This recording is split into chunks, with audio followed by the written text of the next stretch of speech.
Okay, so last time we have discussed about the accounting cycle of a merchandising business, the terminologies under the merchandising business, and other accounts under merchandising business.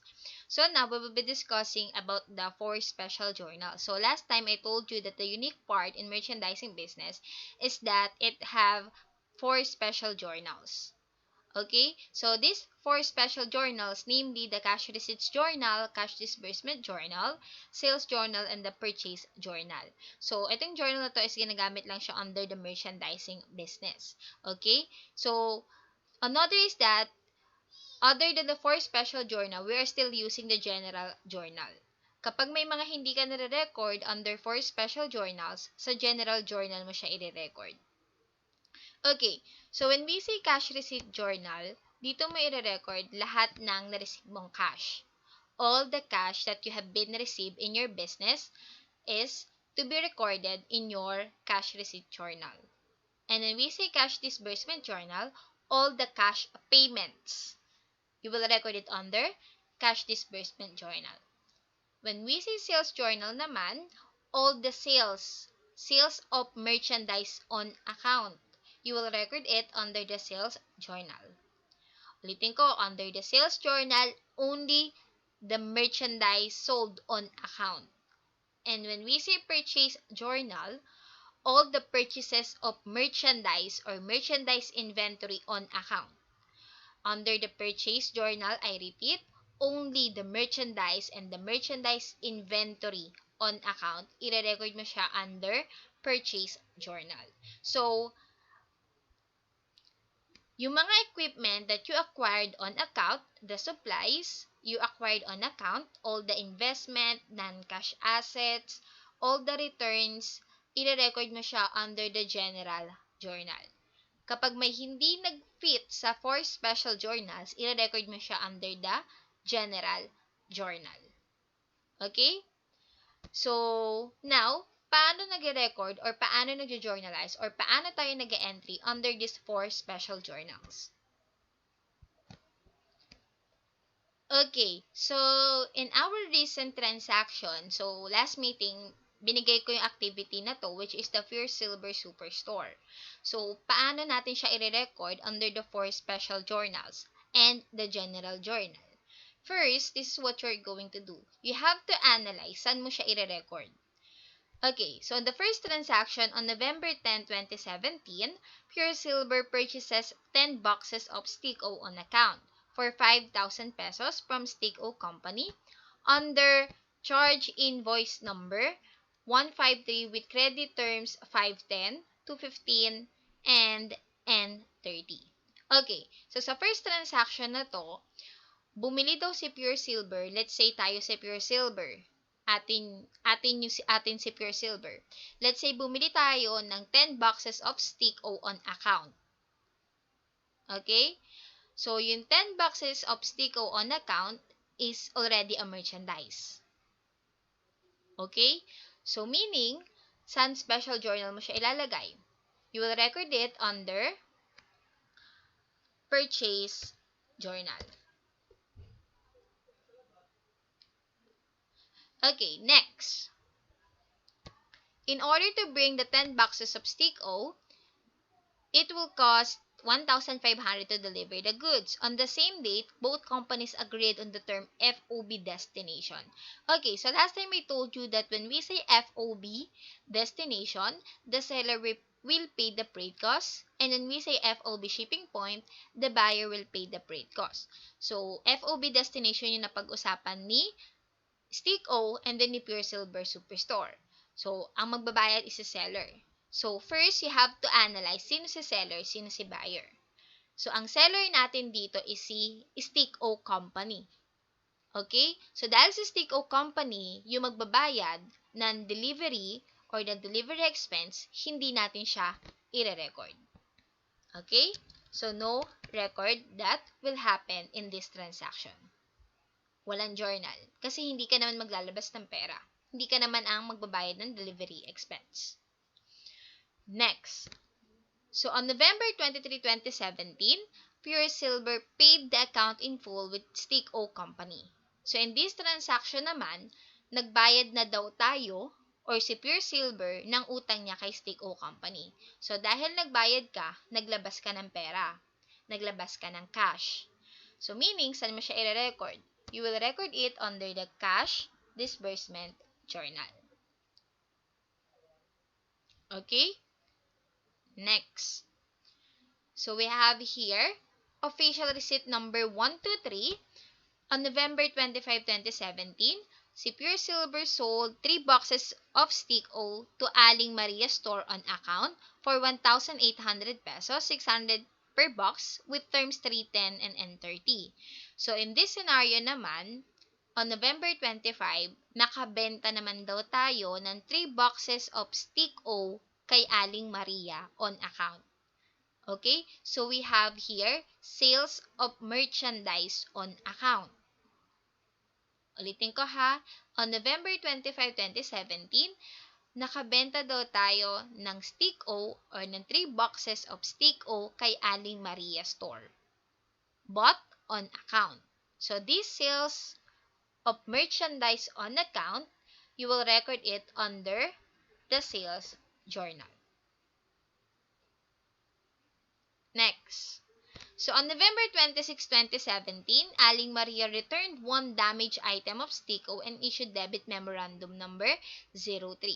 So, I told you last time that all investment, all the withdrawals, all the returns of items are to be recorded in the general journal, including all the equipment, the asset on account are to be recorded in the general journal. So, meaning, this will be recorded in your general journal. And on December 7, 2017, Aling Maria paid the account in full. So, nagbayad na daw si Aling Maria ng utang niya sa atin. So, because Aling Maria paid her account, meaning makaka-receive tayo ng cash, we will record it under the cash receipt journal. Okay, so let's move on to the special journals. First, let's go to your cash receipt journal. Paano natin i-record si cash receipt journal? So, etong December 7, Aling Maria Store paid the account in full. Nakabayad na daw si Aling Maria sa atin ng utang. Paano natin siya i-record? First, you have to write here the date. So, it will be December 7, 2017. The description will be the name of your customer. Aling Maria Store.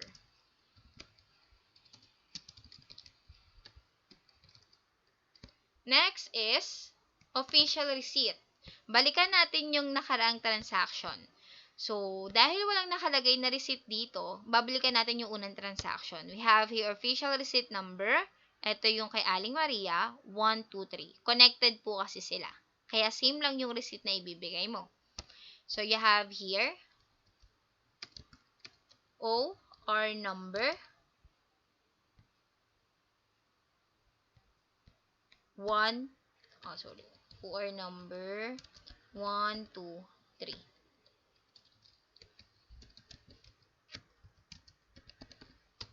Okay. Next.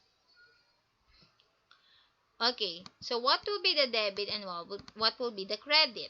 So, in this transaction, dahil nga nakabayad na si Aling Nena ng utang niya, we will have here, the debit will be, our debit will be cash kasi mag-i-increase yung cash natin. So, peso sign, don't forget the peso sign. Magkano yung dapat na utang ni Aling Maria? Okay, we have here 1,200.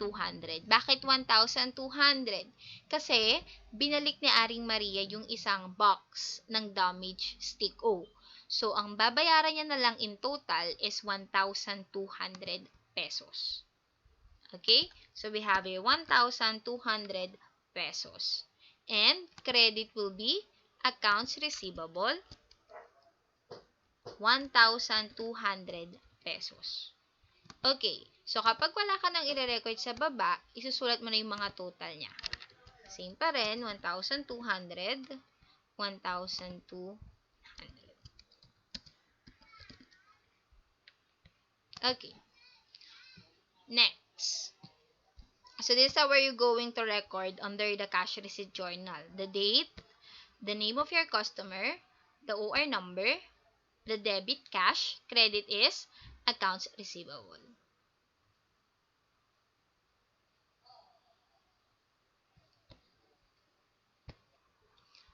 Okay, let's go to your cash disbursement journal. Under the cash disbursement journal naman, we have here, on November 23, Pure Silver paid the account in full with Stick O Company. So, nagbayad na daw tayo ng utang natin kay Stick O Company. Magkano ba yung utang natin kay Stick O? We have here 5,000 pesos. Okay, so meron siyang term 5, 10, 2, 15, and 30. At nakapagbayad tayo on November 23. So, pumasok pa rin siya 13 days. So, we will receive 2% discount. So, paano siya gagawin? Let's have the calculator. So, may utang tayong 5,000 kay Stick O Company. Pero dahil nakapagbayad tayo within 15 days, within 15 days, kasi umutang tayo November 10 nagbayad tayo on November 23. So, dahil nakapagbayad tayo within 15 days, makaka-receive tayo ng 2% discount. So, times 0.02. So, makaka-discount tayo ng 100 pesos. Okay? So, this will be our credit discount. 100 pesos. This is the 2% discount that we will receive. Okay? So, let's go back to your cash disbursement. Okay. So, our date will be November 23, 11, 23, 2017. What will be the description? So, we can write here the name nung pinagbayaran natin. Next, check voucher. Let's go back here. Charge invoice number 153. So, kung hindi naman siya charge invoice, you will record it CH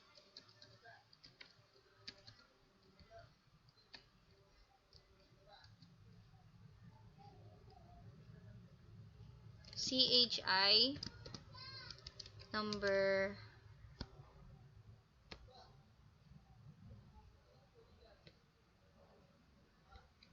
153. Okay? Next, our debit will be, doon tayo sa debit. So, dahil nagbayad nga tayo ng utang, meaning, mawalan tayo ng accounts payable. So, ang accounts payable natin, supposed to be is 5,000. Pero dahil may discount tayo ditong 100 pesos, ang babayaran na lang natin na cash, ang makikredit na lang na cash is 4,900 pesos. Okay? So, we have here peso sign again, 4,900, peso sign again, 100, and here, we have here 5,000.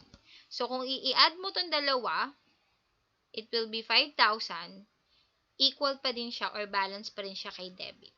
Nagkaroon lang tayo ng discount. Okay? So, this is how we're going to entry under the cash disbursement journal. The date, the description, or kung ano yung transaction, or kung sino yung involved dun sa transaction, the check voucher or the charge invoice number, the credit, and the debit. Okay, next, to your sales journal. So, under the sales journal, we have here official receipt number 123. On November 25, 2017, Pure Silver sold 3 boxes of Stick O to Aling Maria store on account for 1,800 pesos, 600 pesos per box, with terms 3, 10, and 30. So, eto naman, nakabenta naman tayo dito on account. Sabi ko nga sa inyo, when we say sales journal, all the merchandise sold on account. So, paano natin siya i-record?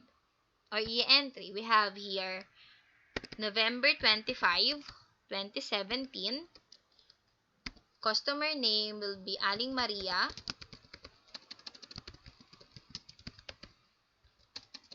Aling Maria store. Okay. We have here, ay, sorry, it shouldn't be official receipt. Change ko lang. Okay, so we have your sales invoice number. So, SI number 123. So, automatic na yan. Naka-automatic siya, meaning susulat mo na lang yung value dito. So, our debit will be accounts receivable, which is 1,800. And, sales natin, same then is 1,800. Same here, we have here to write the total, 1,800 and 1,800. So that's it. This is how you're going to entry under your sales journal. The date, your customer name, sales or charge invoice number, the debit and the credit. And don't forget the total. Okay. Next, your purchase journal. Okay.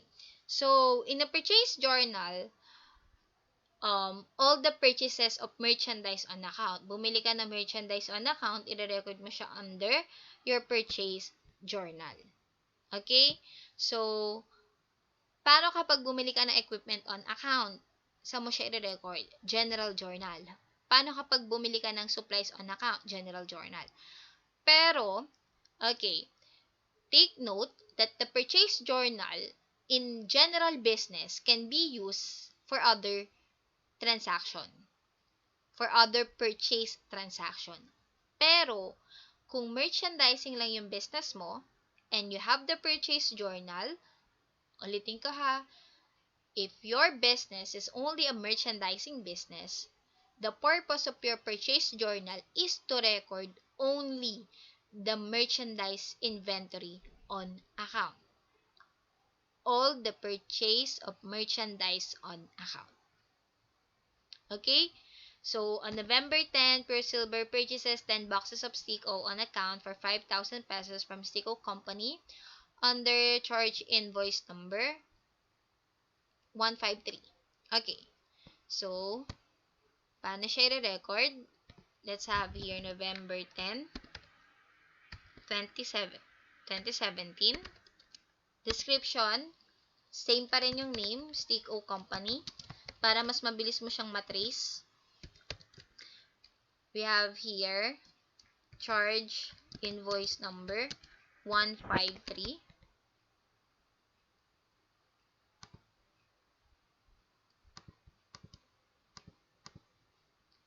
So, what will be our debit? Debit will be 5,000.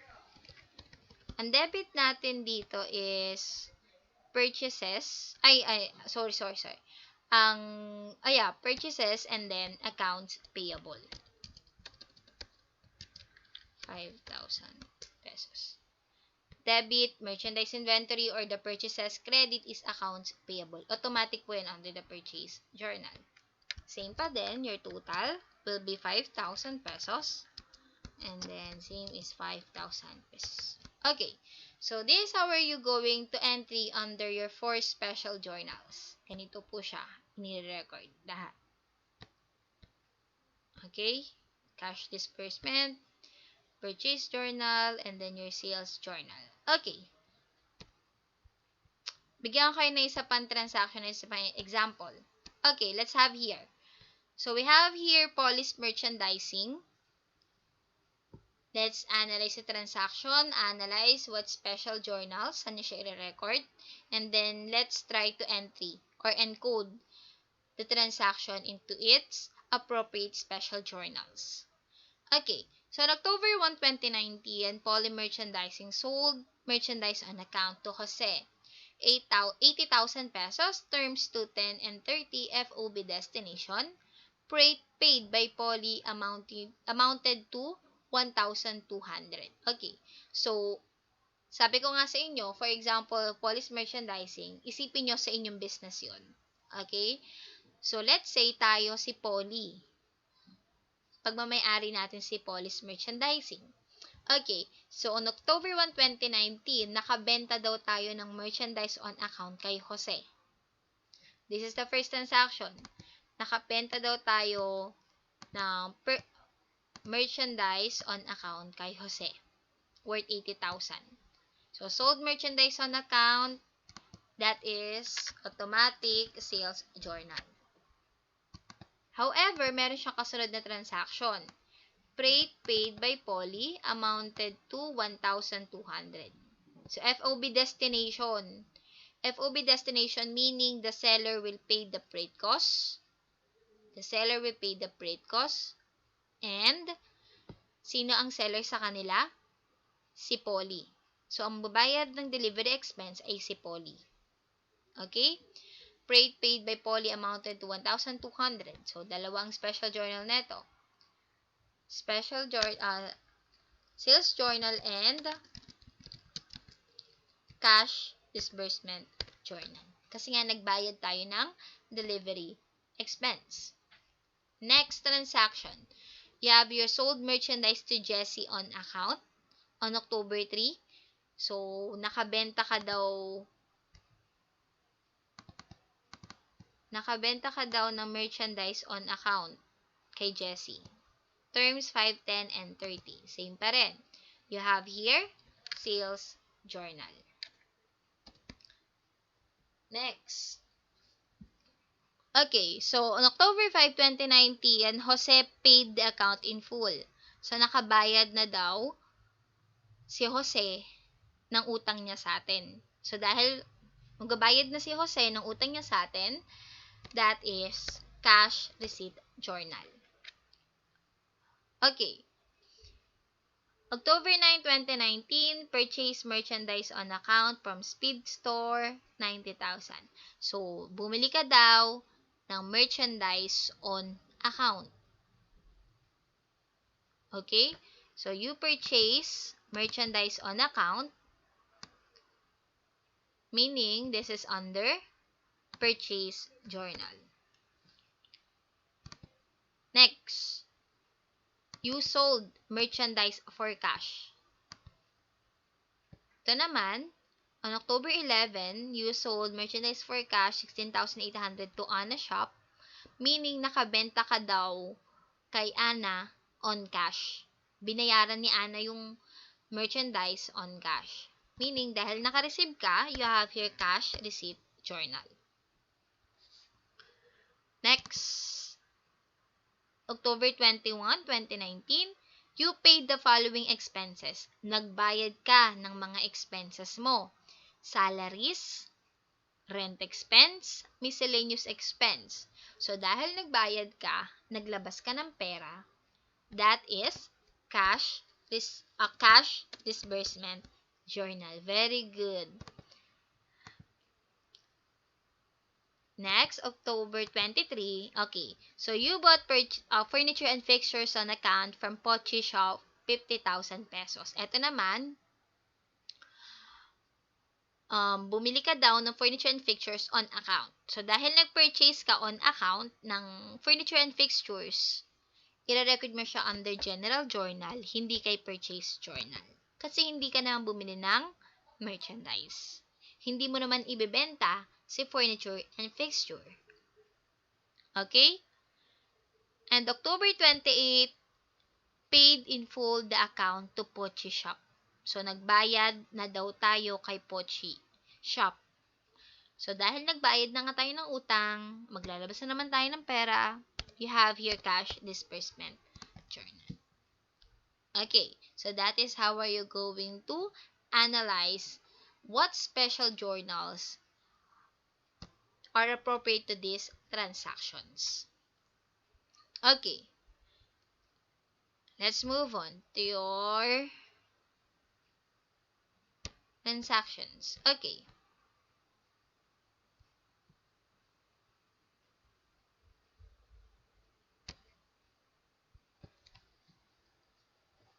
Okay. So, on your sales journal, we have here October 1, 2019, Police Merchandising sold merchandise on account to Jose, 80,000 terms of 210 and 30 FOB destination. And October 3, 2019, sold merchandise to Jesse on account, 25,000 pesos. First, October 1, let's have here 10/01, 2019. Let's have this name. Yeah, let's have here Jose.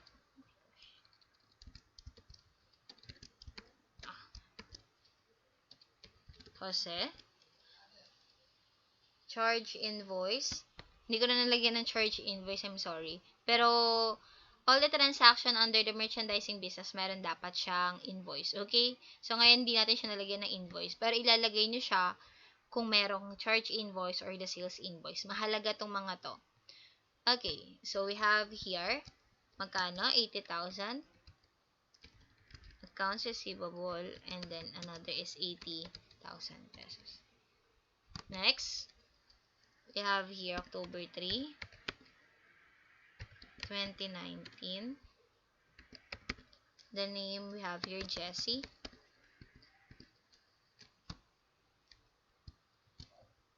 How much? We have here 25,000 pesos. And then another is 20. Ay, sorry. Second transaction, I'm sorry.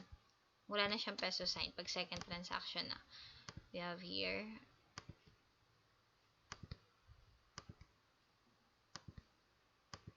25,000 pesos. Okay? So, total, same pa din. We have here 105,000 pesos. Another, we have here 105,000 pesos.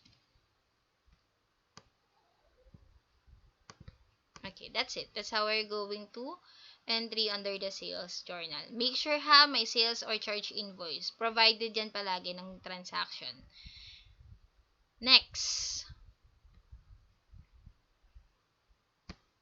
Purchase journal. So, under the purchase journal, meron lang tayong isa. Kasi isang beses lang tayo nag-purchase ng merchandise on account from Speed Store. So, we have here, the date will be October 9, 2019. The description is Speed Store. Ganun pa din, meron dapat siyang sales or charge invoice number. Next is 90,000 pesos, the debit. Debit purchase. Credit is accounts payable. Same here.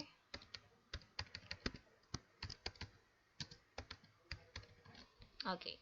That's it. That's how we're going to entry under the purchase journal. Next. Ay, madami-dami to. Sa cash disbursement journal naman, let's have here. Sa first transaction, it is indicated that the two company agreed to have FOB destination, meaning Poly as the seller will pay the freight cost. Meaning, freight paid by Poly amounted to 1,200 pesos. Okay? So, anong date nangyari yung pagbabayad ng freight? We have here, October 1.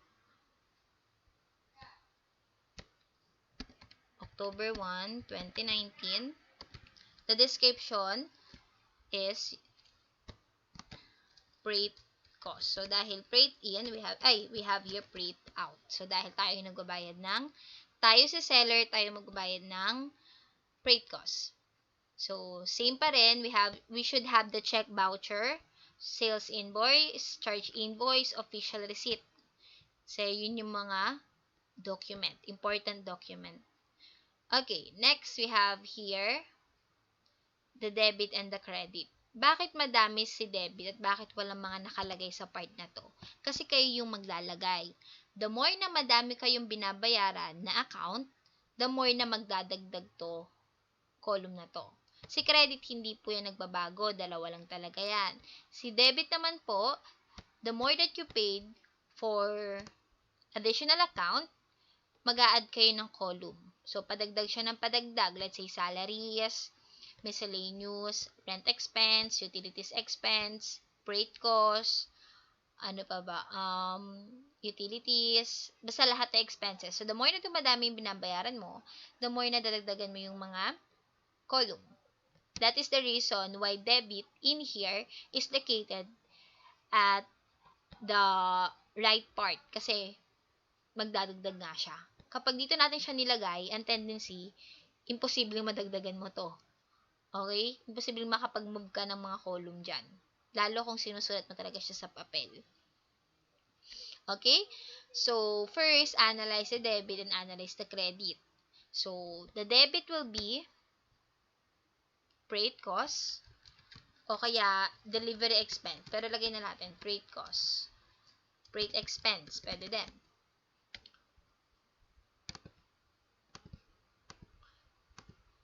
Okay. Tayo yung maglalagay niyan, which is 1,200 pesos. And the credit will be cash. Okay, next. October 20 and 2019. So, paid in full the account to Speed Store. So, nagbayad na daw tayo ng utang natin kay Speed Store. Okay, balikan natin yung transaction kasi pagkakalam ko meron tong terms. Let's go back here. Okay, wala pala siyang terms. I'm sorry. So, wala tayong terms, meaning 90,000 pa rin yung babayaran natin. So, syempre, 90,000 yung ilalabas nating pera. And, ano yung binili natin sa kanya? Ano yung binili natin kay Speed Store? Merchandise. So, you will record it under merchandise inventory. 90,000 pesos. Dapat pantay ha. Pantay dapat yan. Pag kinilik mo yan, dapat pantay. Hindi yan isusulat dito sa taas. Okay? Next, October 21.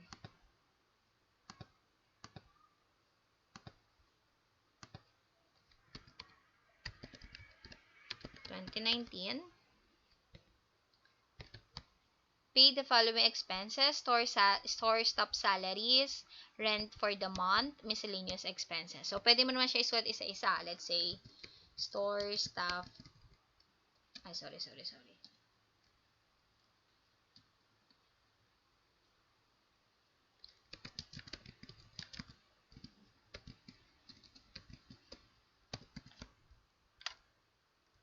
So, kano yung binaba natin? Okay, so let's have here store staff salaries, rent for the month, and then miscellaneous expenses. Okay, so store staff salaries, let's have here, magkano yung binayad natin? Sorry. Should delete this one. Ulit na siya.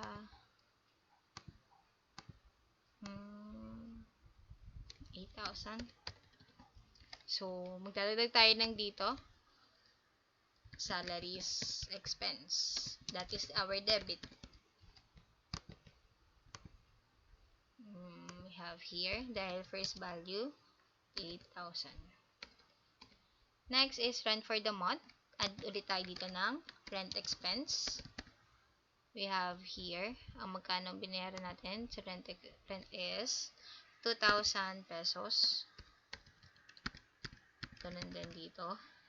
First value, we have here 2,000 pesos. Next is miscellaneous expense. We have here 1,800. So, ito yung sinasabi ko sa inyo. Minsan, kumpleto na siya. Ang mangyayari ay magdadagdag kayo ng column. Yan. Dadagdagan nyo siya ng column.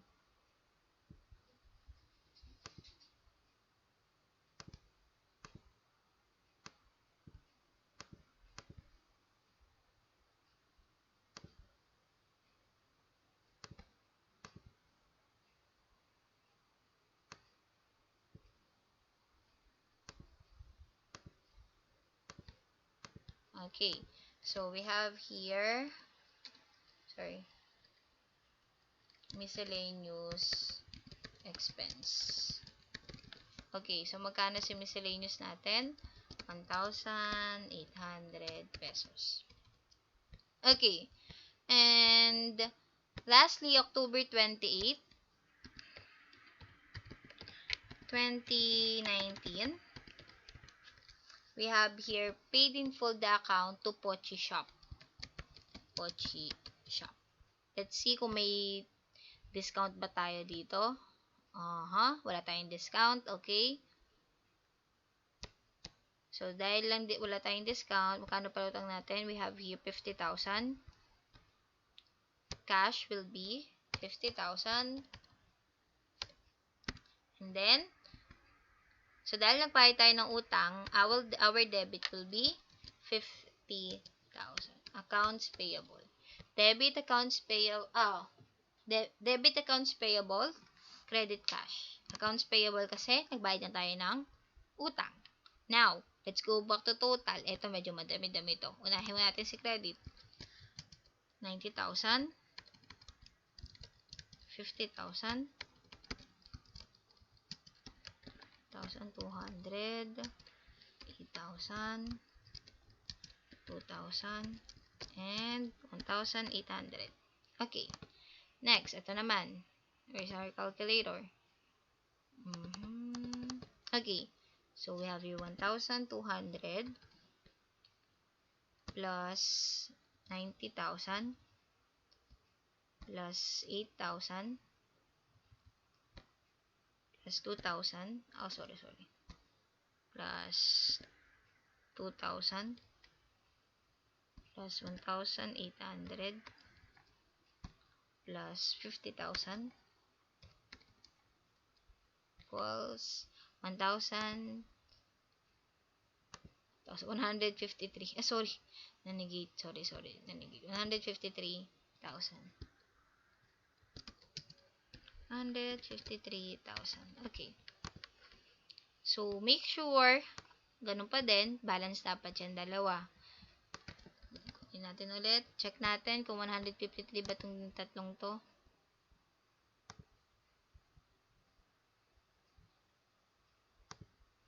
Okay, so let's check kung yung mga debit dito ay same din. Kung nasa credit, which is 150,000.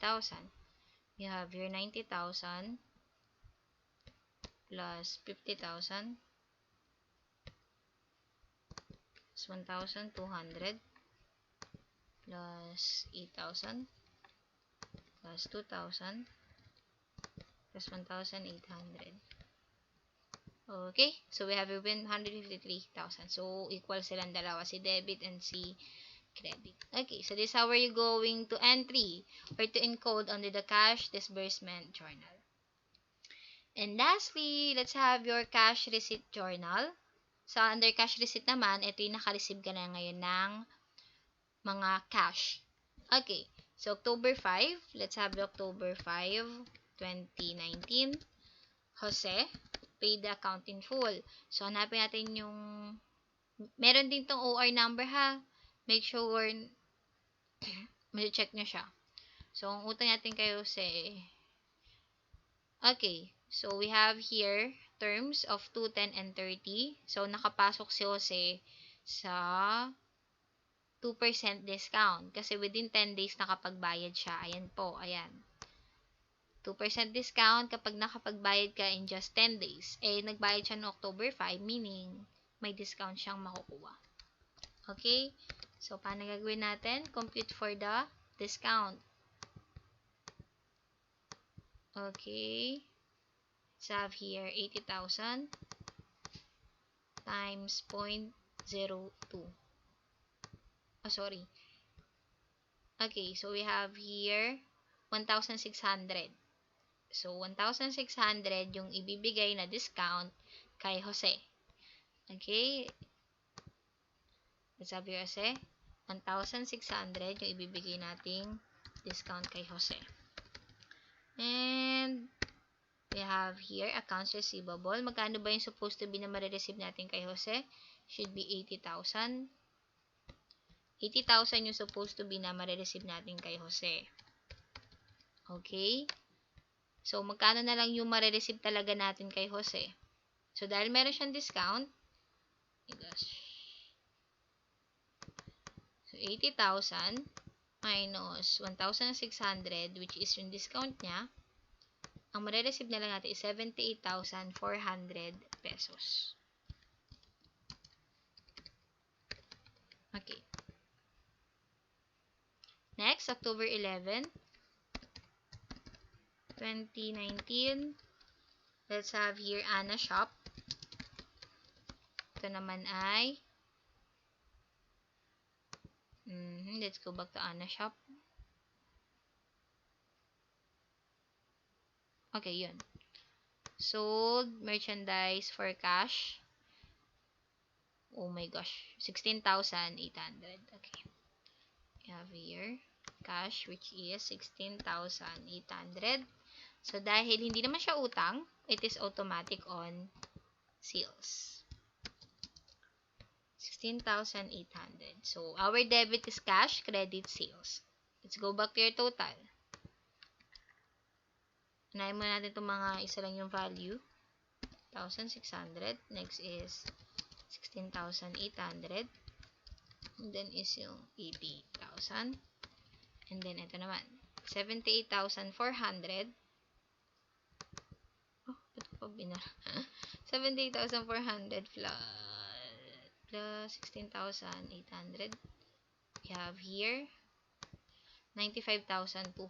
So, we have here total of cash, which is 95,200 pesos. Now, check natin kung balance si debit, si credit. 95,200 plus 1,600. We have here 96,800 si debit. Ganun din dapat si credit. 16,800 plus 80,000. So, ganun din to. 96,800. Okay? So, meaning, balance si debit, balance si credit.